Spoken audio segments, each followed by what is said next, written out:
Welcome to this ചെറിയ ഒരു day in my life vlog. എൻ്റെ ഒരു ടിപ്പിക്കൽ വിൻ്റർ ഡേ അമേരിക്കയിൽ മിഡ് വെസ്റ്റിൽ ഈ തണുപ്പത്ത് അങ്ങനെ സംഭവബഹുലമായ ദിവസമൊന്നുമല്ല. ഒരു റെഗുലർ ഡേ ഞാൻ എന്തെല്ലാമാണ് മെയിനായിട്ട് ചെയ്യുന്നതെന്നുള്ളത്. ആസ് യൂഷ്വൽ രാവിലെ കുറച്ച് യോഗയും എക്സസൈസൊക്കെ കഴിഞ്ഞു, ഇഡ്ഡലിയൊക്കെ കഴിച്ച് പുറത്തേക്കൊക്കെ നോക്കി ആ ചെടികളൊക്കെ കണ്ട് അങ്ങനെ ഇരുന്നു. പിന്നെ ഒന്ന് പുറത്തിറങ്ങാമെന്ന് വിചാരിച്ചു. നല്ല സണ്ണി എന്ന് തോന്നിക്കുന്നൊരു ദിവസം. മരമെല്ലാം കമ്പുകളായി. ഇന്ന് ചവറ് എടുക്കുന്ന ദിവസമായിരുന്നു, ഗാർബേജ്. ഇപ്പോൾ 2 ബിന്ന്, റീസൈക്കിൾ ബിന്ന്. എല്ലാ രണ്ടാഴ്ചയാണ് ഈ ബിന്ന് അവർ കളക്ട് ചെയ്യുക.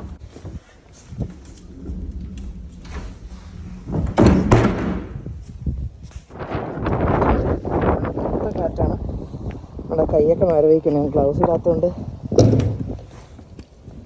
നല്ല തണുപ്പ്. പിന്നെ കാറ്റിൽ വീണു.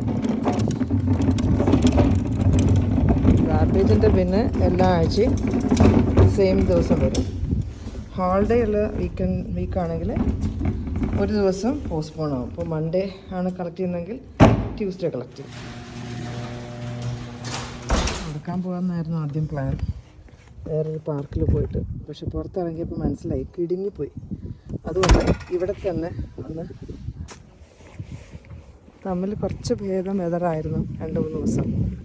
അതുകൊണ്ട് ഇന്നും ഭേദമായിരിക്കുമെന്ന് വിചാരിച്ചു. പക്ഷേ അല്ല, നാളെ ഇതിനേക്കാളും തണുപ്പാവും. അതുകൊണ്ട് ഈ വെയിലിനെ ഒന്ന് യൂസ് ചെയ്ത് ഒരു ചെറിയ നടത്തം നെയ്ബർഹുഡിൽ. അങ്ങനെയെങ്കിലും ഒന്ന് സൂര്യനെ കാണാമല്ലോ, അതിനു വേണ്ടി മാത്രം. ഞാൻ ഇതേ വഴിയിൽ പല യൂട്യൂബ് ഷോർട്സ് നിങ്ങൾ ചിലപ്പോൾ കണ്ടിട്ടുണ്ടാവുമായിരിക്കും. ആ മരങ്ങൾ എല്ലാം നല്ല മഞ്ഞയും ഓറഞ്ചും ബ്രൗണായിരുന്നു. ഇപ്പോൾ അതേ മരം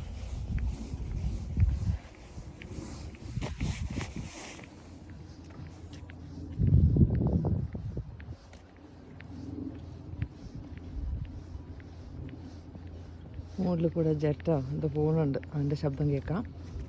എന്നാലും പൊതുവെ കുറച്ച് ക്വയറ്റായ സമയം. പലയിടത്തും ഇതുപോലെ ബിൻസ് കാണാം. കാരണം പലരും വർക്കിംഗ് ആയിരിക്കുമല്ലോ. ഞാൻ ഡേ ടൈമിൽ വർക്ക് ചെയ്യാത്ത ആളായതുകൊണ്ട് എനിക്ക് വൈകിട്ട് മാത്രമല്ലേ ഉള്ളൂ ഒഫീഷ്യലി വർക്ക്. പിന്നെ ഒരു വീട്ടമ്മയുടെ എല്ലാ ജോലികളും എനിക്കുണ്ട്. നല്ല ഭംഗിയുള്ള ക്ലൗഡ്സ് അല്ലേ? പക്ഷേ മഴ പെയ്യുമോ, സ്നോ നാളെ വരുമോ എന്നൊരു ഡൗട്ട് തോന്നിക്കുന്ന ലുക്കാണ് എനിക്കിത്. ഈ എവർഗ്രീനുകളാണ് നമ്മുടെ രക്ഷ. അത്രയും പച്ച കാണാമല്ലോ. ഇതൊക്കെ ഇനി കുറച്ച് കഴിയുമ്പോൾ പോവും, ഈ മരങ്ങളുടെ ഇലകൾ. വീണ് തുടങ്ങിക്കഴിഞ്ഞു. ഇതാണ് നിറയെ സ്കൂൾ ബസ്സുകൾ വരുന്നുണ്ടാവും. പല സ്കൂൾസിൽ നിന്നുള്ള ബസ്സുകൾ, പല സ്റ്റോപ്സ് ഉണ്ടാവും.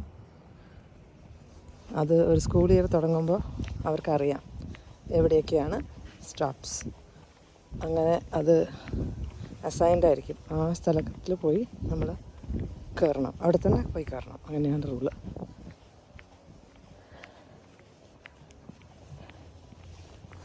അതിൻ്റെ കഴിഞ്ഞപ്പോഴത്തേക്കും ക്രിസ്മസിൻ്റെ ഡെക്കറേഷൻസായി. ക്യൂട്ടായിട്ടുണ്ട് ക്രിസ്മസ് ഡെക്കോർ. നാട്ടിൽ വെച്ച് ചെറിയൊരു തണുത്ത കാറ്റടിച്ചാൽ തണുപ്പ് തോന്നുന്ന ഒരാളായിരുന്നു ഞാൻ. പിന്നെ ഇവിടെ വന്ന് ഇങ്ങനെയൊക്കെ ശീലിച്ചു പോയി.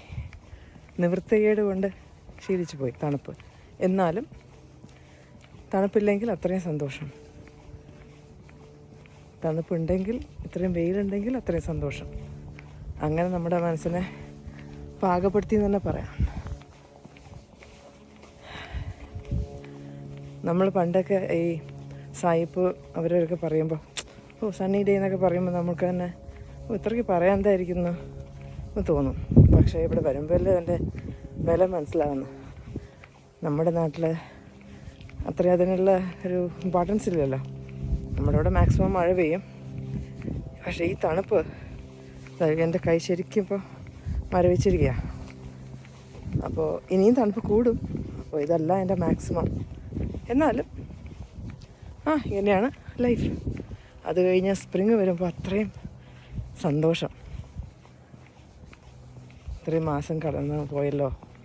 അപ്പോൾ നമ്മുടെ പ്രായം മുമ്പോട്ട് പോവുകയാണെങ്കിലും ആ സ്പ്രിങ് എന്ന് പറയുമ്പോൾ ഒരു പ്രത്യേക വികാരമാണ്. കാറ്റും തണുപ്പും കാരണം ഹുഡിട്ട് പോയി. നമ്മൾ അത്രയെങ്കിലും പ്രൊട്ടക്റ്റ് ചെയ്യും. ചെവിയിൽ കാറ്റടിക്കാതെ അത് ഒരു ചെറിയ സുഖം തരും. അപ്പോൾ ഓപ്പോസിറ്റ് കാറ്റടിക്കുന്നതുകൊണ്ട് കൂടുതൽ നമുക്കത് സഹിക്കാൻ ബുദ്ധിമുട്ടാണ്. ഒരു 10 മിനിറ്റ് നടത്തമാണ്, പക്ഷേ അതിൽ നമുക്ക് എല്ലാം മനസ്സിലാവും. ഉണങ്ങാൻ മടിച്ച് നിൽക്കുന്ന കുറച്ച് ലോൺ ഇലകളേ ഉള്ളൂ. ഒക്ടോബർ നവംബർ ആകുമ്പോൾ ഉണങ്ങാൻ തുടങ്ങും. കാറ്റ് നന്നായി കേൾക്കാൻ പറ്റുന്നുണ്ടാവും. ഞാൻ മൈക്ക് വെച്ചിട്ടില്ല. അപ്പോൾ ഇതാ മോളിൽ കൂടെ ഒരു പ്ലെയിൻ പോകുന്നു.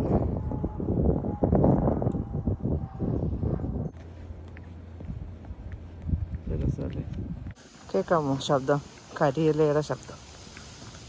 അതിൻ്റെ കൂടെ ഈ കോൺട്രാസ്റ്റ് എപ്പോഴും കാണാനൊരു രസം. പച്ചലയും ഇളം പച്ചയിലയും അതിൻ്റെ കൂടെ കരിയിലയും. അങ്ങനെ തിരിച്ചെത്തി.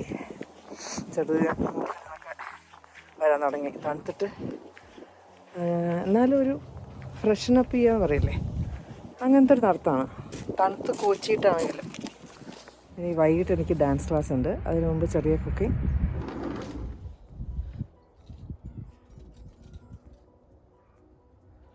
നല്ല ഭംഗി തോന്നുന്നുണ്ടാവും അല്ലേ? ഇരുട്ടെങ്കിലും ഒട്ടും സമയമായിട്ടില്ല. 5 ആയിട്ടുള്ളൂ. ഓർമ്മ വെച്ച കാലം തൊട്ട് ഭരതനാട്യം എൻ്റെ ജീവിതത്തിൻ്റെ ഭാഗമാണെങ്കിലും ഒരിക്കലും IT നിന്ന് മാറി ഞാൻ ഭരതനാട്യം ടീച്ചറാവുമെന്ന് വിചാരിച്ചിട്ടില്ല. പക്ഷേ ഇന്ന് എൻ്റെ ഏറ്റവും സന്തോഷം തരുന്ന സമയം ഇവരുടെ കൂടെയാണ്. അപ്പോൾ ഇതായിരുന്നു എൻ്റെ ഒരു റെഗുലർ വിൻ്റർ ഡേ. ഈ കുട്ടി വ്ളോഗ് ഇഷ്ടപ്പെട്ടെങ്കിൽ ലൈക്ക് ചെയ്യൂ, ഷെയർ ചെയ്യൂ. ഇനിയും അടുത്തൊരു വ്ളോഗിൽ കാണുന്നവരെ bye. Thank you so much for watching.